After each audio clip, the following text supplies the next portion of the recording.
2021 തെരഞ്ഞെടുപ്പിൽ പരാജയപ്പെടുന്നതിന് മുമ്പ്, അതായത് ഒന്നാം പിണറായി സർക്കാരിൻ്റെ കാലത്തും UDF പലതരത്തിലുള്ള പ്രതിഷേധങ്ങളും ഇടതുപക്ഷത്തിനെതിരായി ഉയർത്തിയെങ്കിൽ പോലും അത് കൃത്യമായ രീതിയിൽ ജനങ്ങളിലേക്കൊരു പ്രകമ്പനത്തിന് കാരണമാക്കി മാറ്റുവാനോ അത് വോട്ടാക്കി മാറ്റുവാനോ സാധിച്ചില്ല എന്നുള്ളതും 2021 തെരഞ്ഞെടുപ്പിലെ കോൺഗ്രസിൻ്റെ അല്ലെങ്കിൽ UDFൻ്റെ പരാജയത്തിലെ ഏറ്റവും പ്രധാനപ്പെട്ടൊരു കാരണമാണ്. അതേ തരത്തിൽ തന്നെ രണ്ടാമതും തുടരണ്ട എന്നുള്ളത് കൊണ്ടാണ് പ്രതിപക്ഷ നേതാവ് എന്ന സ്ഥാനത്ത് നിന്ന് രമേശ് ചെന്നിത്തലയെ മാറ്റിക്കൊണ്ട് VD സതീശൻ അടക്കമുള്ള പുത്തൻ നേതൃത്വത്തെ കൊണ്ടുവന്നത്. എന്നാൽ നിയമസഭയ്ക്കുള്ളിലും പുറത്തുമൊക്കെ കാര്യമായ രീതിയിൽ സർക്കാരിനെതിരെയുള്ള വിമർശനങ്ങളും ആരോപണങ്ങളും ഒക്കെ ഉയർത്തുന്നുണ്ടെങ്കിൽ പോലും ജനങ്ങളിൽ അതൊരു വലിയ കാര്യമായി ഒരു പ്രകമ്പനമായി മാറിയിരുന്നില്ല. എന്നാൽ രണ്ടാം പിണറായി സർക്കാർ മോശമായ പാതയിലൂടെയാണ് പോകുന്നതെന്നും മുഖ്യമന്ത്രി പിണറായി വിജയനെതിരെ ഇന്ന് പാർട്ടിക്കുള്ളിലെ പല നേതാക്കന്മാരും പ്രവർത്തകരും, അതായത് ഇടതുപക്ഷ പാർട്ടിക്കുള്ളിലെ പല പ്രവർത്തകരും നേതാക്കന്മാരും എതിരായ അഭിപ്രായം പറയുന്നതിൻ്റെയൊക്കെ മുൻപ് തന്നെ ആദ്യമായി അതേ ഇടതുപക്ഷത്തിൻ്റെ ഒപ്പം ഇരുന്നു കൊണ്ട് മുഖ്യമന്ത്രി പിണറായി വിജയൻ സ്വന്തം പിതൃതുല്യനാണെന്നും തനിക്ക് ഏറ്റവും കൺകണ്ട ദൈവമാണെന്നും ഒക്കെ പറഞ്ഞിരുന്ന PV അൻവർ എന്ന ഭരണപക്ഷത്തെ MLA പിന്നീട് മുഖ്യമന്ത്രിക്കെതിരായി രൂക്ഷമായ രീതിയിലുള്ള ആരോപണം ഉന്നയിക്കുവാൻ തുടങ്ങിയതും മുഖ്യമന്ത്രിക്കെതിരെയും ഇടതുപക്ഷ സർക്കാരിനെതിരെയും രൂക്ഷ വിമർശനങ്ങൾ ഉന്നയിക്കുവാൻ തുടങ്ങിയതും എന്തിനേറെ MLA സ്ഥാനം, നിലമ്പൂർ MLA സ്ഥാനം വരെ രാജിവെച്ചുകൊണ്ട് രംഗത്തെത്തിയതുമൊക്കെ PV അൻവറാണ്. ആ PV അൻവറിൻ്റെ ചടുലമാർന്ന ചില നീക്കങ്ങളും സർക്കാരിനെതിരായുള്ള രൂക്ഷമായ വിമർശനങ്ങളും മുഖ്യമന്ത്രി പിണറായി വിജയനെ ഓരോ ഘട്ടത്തിലും അദ്ദേഹത്തിനെതിരായി ശബ്ദമുയർത്തിക്കൊണ്ട് പലയിടങ്ങളിലും സംസാരിച്ചതൊക്കെ വലിയ രീതിയിൽ ജനങ്ങൾക്കിടയിൽ ചർച്ചയായിട്ടുണ്ട് എന്ന് തന്നെ പറയാം. അവിടെ തൊട്ട് അങ്ങോട്ടാണ് പിന്നീട് പ്രതിപക്ഷത്തിൻ്റെ ഓരോ ആക്രമണങ്ങളും അങ്ങനെ എളുപ്പത്തിൽ ചെറുത്തു നിൽക്കാൻ കഴിയാത്ത തരത്തിലേക്ക് CPMന് ചുവടുമാറ്റം വരുത്തേണ്ടി വന്നത്. അതുകൊണ്ട് തന്നെ PV അൻവർ UDFനെ സംബന്ധിച്ച് ഏറ്റവും പ്രധാനപ്പെട്ട ഒരു നേതാവാണ്. ഇപ്പോൾ അദ്ദേഹം കോൺഗ്രസ് പക്ഷത്തല്ലെങ്കിൽ പോലും അദ്ദേഹം UDFനോട് അനുകൂലമായ ഒരു നയം സ്വീകരിച്ചുകൊണ്ട് മുൻപോട്ട് പോവുകയാണ്. തൃണമൂൽ കോൺഗ്രസിൻ്റെ വക്താവായി നിന്നുകൊണ്ട് കേരളത്തിൽ UDFന് പിന്തുണ നൽകാമെന്ന് പരിപൂർണമായി സമ്മതിച്ച് മുൻപോട്ട് പോകുന്ന ഏറ്റവും പ്രധാനപ്പെട്ട നേതാവ്. അദ്ദേഹം രണ്ട് ഘട്ടത്തിലാണ് കോൺഗ്രസിനെ സഹായിച്ചത്. ഒന്ന്, ഇത്തരത്തിൽ പ്രതിപക്ഷ നിരയ്ക്ക് സർക്കാരിനെ തുറന്ന് ആക്രമിക്കുവാൻ കഴിയുന്ന ഒരു വാതായനം തുറന്നിട്ട് കൊടുത്തു എന്നുള്ള തരത്തിൽ, അതായത് ജനങ്ങൾ പിന്നീട് ഒരു ശ്രദ്ധ നൽകുന്ന തരത്തിലേക്ക്, പ്രതിപക്ഷത്തിന് ശ്രദ്ധ നൽകുന്ന തരത്തിലേക്ക് കാര്യങ്ങൾ മാറി എന്നുള്ളതാണ്. മറ്റൊന്ന്, നിലമ്പൂരിൽ നിന്ന് PV അൻവർ MLA സ്ഥാനം രാജിവെച്ചപ്പോൾ 10 വർഷമായി, അതായത് 2016 PV അൻവറിലൂടെ ഇടതുപക്ഷം അധികാരത്തിലേറിയ നിലമ്പൂരിൽ പിന്നീട് കോൺഗ്രസിന് തിരിഞ്ഞു നോക്കാൻ കഴിഞ്ഞിട്ടില്ല. അവിടെ PV അൻവർ ആ സ്ഥാനത്ത് നിന്ന് മാറുമ്പോൾ സ്വാഭാവികമായും അവിടെ UDFന് പിന്തുണ നൽകുമെന്ന് പറയുമ്പോൾ UDFൻ്റെ സ്ഥാനാർത്ഥി ആരായിരിക്കും എന്ന ചോദ്യം ഉയർന്നു.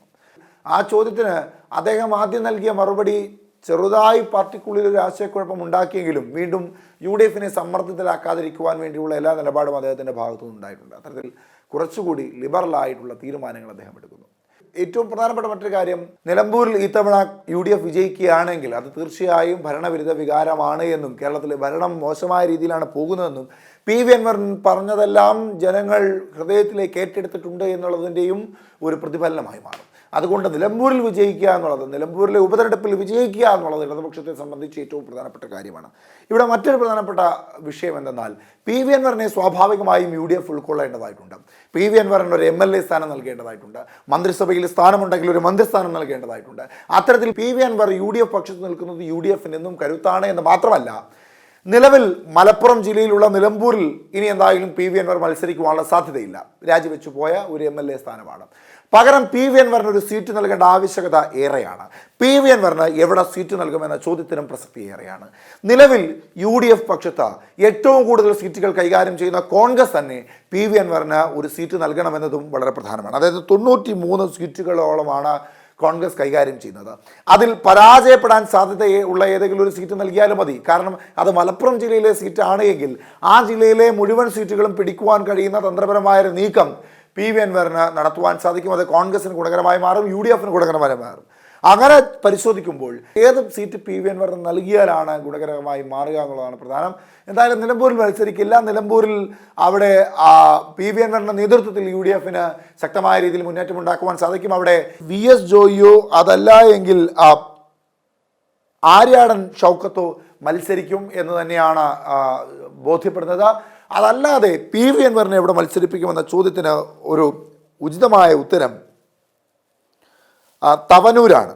മലപ്പുറം ജില്ലയിലെ തവനൂർ. KT ജലീൽ മത്സര രംഗത്തേക്ക് ഇല്ല എന്ന് ബോധ്യപ്പെടുത്തിയ സ്ഥിതിക്ക് ഇനി എന്തായാലും ഇടതുപക്ഷ പാളയത്തിൽ KT ജലീൽ തവനൂരിൽ മത്സരിക്കില്ല. കാലങ്ങളായി കോൺഗ്രസിന്റെ കൈവിട്ടു പോയ UDFന്റെ കൈവിട്ടു പോയ ഒരു മണ്ഡലമാണ് തവനൂർ. ആ തവനൂരിൽ KT ജലീൽ പിടിച്ചെടുത്ത തവനൂരിൽ അതേ തവനൂർ UDF പക്ഷത്തേക്ക് കൊണ്ടുവരുവാൻ PV അൻവറോട് മത്സരിച്ചാൽ സാധിക്കും. അതായത് PV അൻവർ UDFന് പിന്തുണ നൽകുന്നതോടുകൂടി PV അൻവറിന് സീറ്റ് നൽകിയാൽ തവനൂരും നിലമ്പൂരുമൊക്കെ UDF പക്ഷത്ത് തന്നെ നിൽക്കും. കോൺഗ്രസിന് വിജയിക്കാൻ കഴിഞ്ഞിരുന്ന മണ്ഡലം തന്നെയാണ് ഈ തവനൂർ. പഴയ ഇടപ്പാൾ മണ്ഡലമായിരുന്നു. അവിടെ MP ഗംഗാധരനെ പോലെയുള്ളവരൊക്കെ വിജയിച്ചിട്ടുള്ള മണ്ഡലമാണ്. അത് പിന്നീട് തവനൂർ മണ്ഡലമാവുകയായിരുന്നു. അതായത് കണക്കുകൾ പരിശോധിക്കുമ്പോൾ ഈ സാഹചര്യത്തിലാണ് കാര്യങ്ങൾ പോകുന്നതെങ്കിൽ നിലമ്പൂർ, പൊന്നാനി, താനൂർ അടക്കമുള്ള മലപ്പുറം ജില്ലയിലെ 16 മണ്ഡലങ്ങൾ UDFന് പിടിക്കുവാൻ സാധിക്കുമെന്നുള്ളതാണ് ഏറ്റവും പ്രധാനം. മലപ്പുറം ജില്ലയിൽ 3 പ്രധാന ഘടകങ്ങളാണ് കോൺഗ്രസ് അനുകൂലമായി നിൽക്കുന്നത്. ഒന്ന്, PV അൻവറിന്റെ പിന്തുണ UDFന് വളരെ ഗുണകരമായി മാറും. അത് ഇടതുപക്ഷത്തോട് എതിർത്ത് നിൽക്കുന്ന വോട്ടർമാരെ കോൺഗ്രസിലേക്ക് അല്ലെങ്കിൽ UDFിലേക്ക് അടുപ്പിക്കുമെന്നുള്ളത് ഏറ്റവും പ്രധാനമാണ്. മറ്റൊന്ന് അവിടെ ലീഗിൻ്റെ ശക്തി കേന്ദ്രമാണ്. സ്വാഭാവികമായും മലപ്പുറത്ത് ലീഗിൻ്റെ ശക്തി കേന്ദ്രമാണ്. അവിടെ ഇടതുപക്ഷ ഭരണവിരുദ്ധ വികാരം ഉണ്ടാകുമ്പോൾ അതിന് കൂടുതൽ ആക്കം കൂട്ടുവാനും UDFനെ കരുത്തേക്കുവാനും ലീഗിൻ്റെ പിന്തുണ കൊണ്ട് സാധിക്കും. അപ്പോൾ അവിടുത്തെ ഏറ്റവും പ്രധാനപ്പെട്ട രണ്ടാമത്തെ ഘടകം ലീഗാണ്. മറ്റൊന്ന്, ഏറ്റവും മികച്ച സംഘടനാ പ്രവർത്തനം നടക്കുന്ന ജില്ലയാണ് മലപ്പുറം ജില്ലയുടെ DCC പ്രസിഡന്റ് VS ജോയി അദ്ദേഹത്തിൻ്റെ ഏറ്റവും മികച്ച പ്രകടനം തന്നെയാണ് അവിടെ നടത്തിക്കൊണ്ടിരിക്കുന്നത്. എല്ലാ മാസങ്ങളിലും 2-3 മാസം കൂടുമ്പോഴൊക്കെ നിരവധി പേർ വ്യത്യസ്ത പാർട്ടിയിൽ നിന്ന് രാഷ്ട്രീയ ചിന്തയില്ലാത്തവരൊക്കെ നിരവധി പേർ കോൺഗ്രസിലേക്കും UDFിലേക്കൊക്കെ ചേർന്ന് വരുന്നുണ്ട്. അതൊക്കെ ഒരു DCC അധ്യക്ഷൻ കോൺഗ്രസ് പക്ഷത്തേക്ക് വരുന്നുണ്ട്. അതൊക്കെ ഒരു DCC അധ്യക്ഷൻ എന്ന രീതിയിൽ അദ്ദേഹത്തിൻ്റെ മികവ് തന്നെയാണ്. ഇനി പൊന്നാനിയിലേക്ക് വരുമ്പോൾ പൊന്നാനിയിൽ CPM മണ്ഡലമായിരുന്നു. CPM മണ്ഡലത്തിൽ ഏറ്റവും പ്രധാനപ്പെട്ട ഒരു നേതാവിനെ മത്സരിപ്പിച്ചാൽ, അതായത് കോൺഗ്രസിൻ്റെയൊക്കെ മുഖമായി മാധ്യമരംഗത്ത് നിൽക്കുന്ന KP നൗഷാദ് അലിയെ പോലെയുള്ളവരെയൊക്കെ മത്സരിപ്പിച്ചാൽ സ്വാഭാവികമായും പൊന്നാനിയും പിടിച്ചെടുക്കാം. പൊന്നാനിയിലും ഈ പറയുന്ന പോലെ ഒരു ഭരണവിരുദ്ധ വികാരവും PV അൻവറിൻ്റെ തരംഗവും ഒക്കെ കാര്യമായ രീതിയിൽ അലടിക്കുമുള്ള സാധ്യതയുണ്ട്. അപ്രകാരം കാര്യങ്ങൾ നീങ്ങുകയാണെങ്കിൽ പൊന്നാനി പോലെ ഇടതുപക്ഷത്തേക്ക് ചാഞ്ഞു നിന്ന് ആ മണ്ഡലം കൂടി UDF പക്ഷത്തേക്ക് കൊണ്ടുവരുവാൻ സാധിക്കുമെന്ന് നിസ്സംശയം പറയുവാൻ സാധിക്കും. ഇനി മറ്റൊന്ന്, PK ഫിറോസ് മത്സരിച്ച യൂത്ത് ലീഗിൻ്റെ നേതാവായ PK ഫിറോസ് മത്സരിച്ച താനൂർ മണ്ഡലത്തിൽ 950 വോട്ടിൻ്റെ മാത്രം ഭൂരിപക്ഷത്തിലാണ് അബ്ദുറഹ്മാൻ വിജയിച്ചത്. മന്ത്രി അബ്ദുറഹ്മാൻ വിജയിച്ചത് നേരിയ ഭൂരിപക്ഷത്തിലാണ്. അവിടെയും കാര്യമായ രീതിയിലുള്ള ഭരണവിരുദ്ധ വികാരവും തരംഗവും ഒക്കെ ഉണ്ടാകും. അവിടെയും കൂടി പിടിച്ചെടുക്കുവാനുള്ള കരുത്ത് UDFിനുണ്ടാകും. അത് PK ഫിറോസ് തന്നെ മത്സരിച്ചാലും വിജയിക്കുവാൻ സാധിക്കുമെന്നുള്ളതാണ് കണക്കുകളിലൂടെ മനസ്സിലാകുന്നത്. അതായത് കോൺഗ്രസ് ഒരു സീറ്റ് നൽകുകയാണ് എങ്കിൽ, PV അൻവറിന് സീറ്റ് നൽകുകയാണെങ്കിൽ നിലമ്പൂർ, തവനൂർ, താനൂർ, പൊന്നാനി അടക്കമുള്ള മലപ്പുറത്തെ പ്രധാനപ്പെട്ട ഇടത് സീറ്റുകളെല്ലാം പിടിച്ചെടുത്തുകൊണ്ട് മലപ്പുറം ജില്ല ഒന്നാകെ പിടിച്ചെടുക്കുവാൻ കഴിയുന്ന കരുത്തിലേക്ക് UDFിന് വളരുവാൻ സാധിക്കുമെന്നാണ് സാഹചര്യവും കണക്കും നിലവിലുള്ള രാഷ്ട്രീയ സ്ഥിതിയുമൊക്കെ ബോധ്യപ്പെടുത്തുന്നത്.